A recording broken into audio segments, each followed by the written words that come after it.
Sick of everyone talking about Fallout? Well, here are some Fallout Space Marines.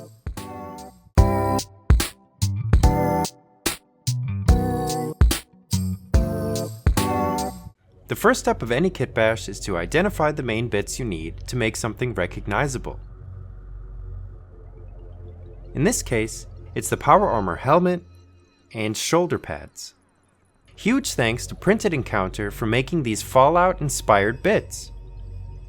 If y'all want these bits for yourself, I've made them available to my patrons in my Model and Bits box.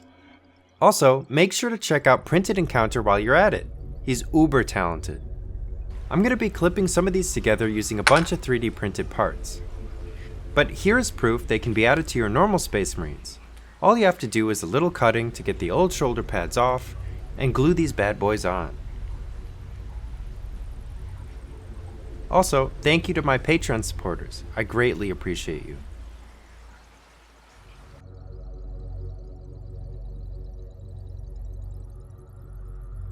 In Blender, I started playing around with various files I had. I've been a supporter of Station Forge for a hot minute now, so I had access to these Socrates infantry models that fit the build perfectly. I clipped some of the heads and shoulder pads into the models, and instantly had a power armor look that I was happy with.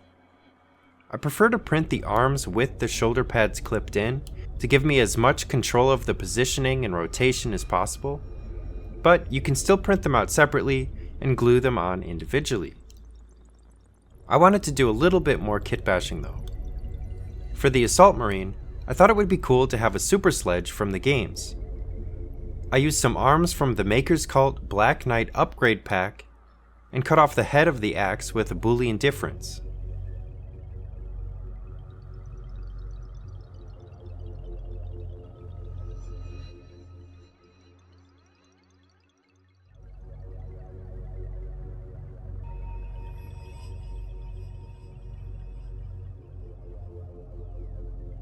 I made this thruster using a bunch of cylinders,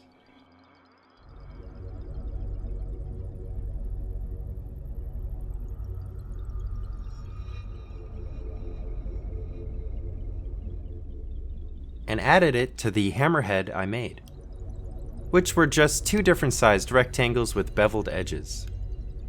I made it look like I actually could sculpt by using the Blender add-on called One Click Damage to give it some weathering.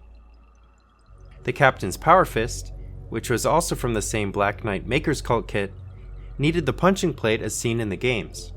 So I imported a few cylinders and cubes, stuck them together, and clipped the whole thing into place.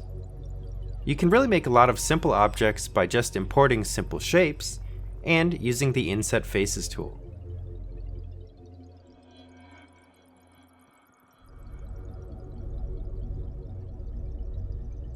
I took a Socrates light infantry arm,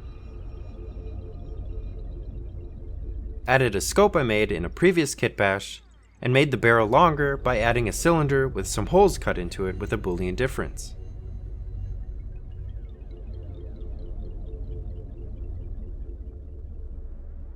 For the arms that were at catawampus angles like the plasma pistol on the commander, I used the elastic deform tool in sculpting mode to make sure the arm fully clipped into the torso. I did the same with some of the heads, making sure they made good contact with the neck. You don't want little gaps to form between objects when you clip them together. These make resin traps, where resin won't be able to be cured, so it's important to make sure everything is fully clipped into each other. A big tip for Blender kitbashing is to use the hide hotkey. This is what the project looks like at the end, which is pretty intense if you want to keep adding things and doing more kit bashing. If you want to see just what you're currently working on, select everything you want visible and press Shift plus H. This will hide everything that wasn't selected. To bring everything back into view, press Alt plus H. Very nice. After printing, the only thing left to do was glue things together and add this paper towel cloak to the sniper. I have an in-depth tutorial on paper towel robes if you're interested. If I missed anything or you want to know any specifics about the parts, feel free to ask in the comments.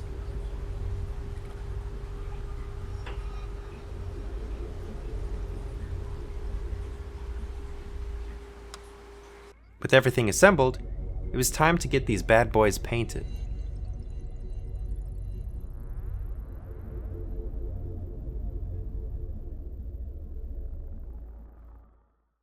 Before we get to painting, thanks to today's sponsor, Easy Roller Dice.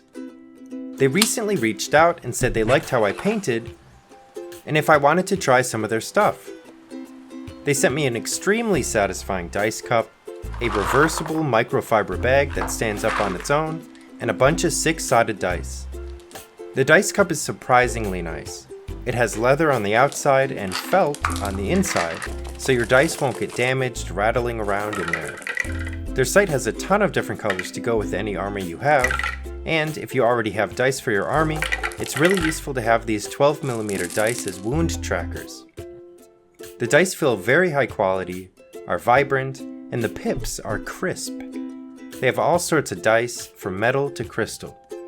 If you see something you like, use the code iPaintSmallThings for a whopping 20% off. Alright, now back to painting. I'm gonna try something a little different with these guys since they're mainly steel. I first primed them in dark neutral gray, then I sprayed them from below with a red ink to make the shadows warmer. Then I zenithal highlighted with model color steel,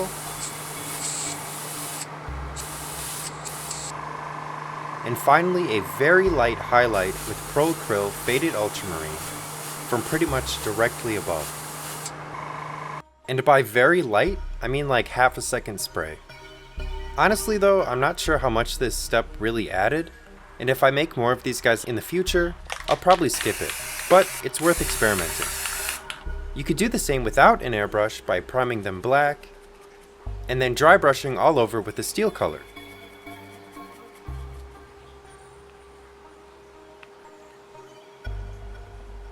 I didn't really anticipate these guys being so easy to paint, but that seems to be the way this is going. The reference image I've been using has more of a gray-blue going on, so I dry brushed all the armor with Faded Ultramarine, and then mixed in some bright ivory and dry brushed again. You can use your hand or a texture palette to make sure the dry brush isn't too heavy.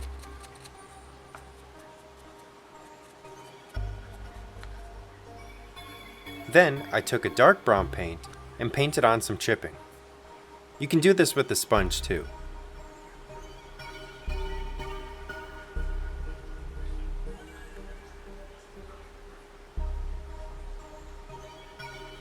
Then did the same with Faded Ultramarine to add some light scratches.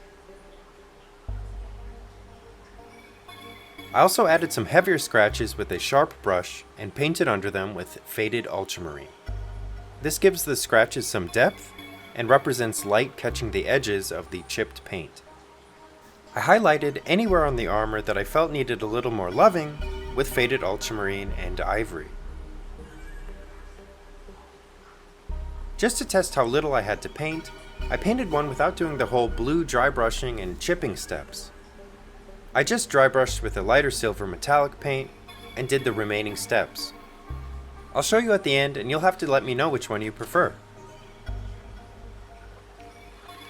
I took some white paint and painted on some markings onto the sergeants to differentiate them from the others.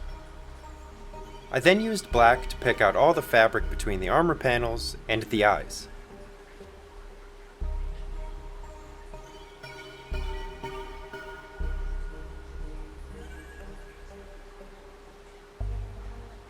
Since the world of Fallout is a pretty rusty place, I took some dirty down rust effects from the Goblin's hut and applied it to any prominent rivet and all the pipes. Pretty much anywhere I thought could use some color and rust. If you go overboard, you can always go back with the silver to make the rust have some fresh metal poking through. Also, you can create different intensities of rust by thinning and feathering the rust effect with water. I panel lined with black to help create some separation between parts as I felt necessary, like the face. And lastly, I painted their bases. And the Fallout Marines were done.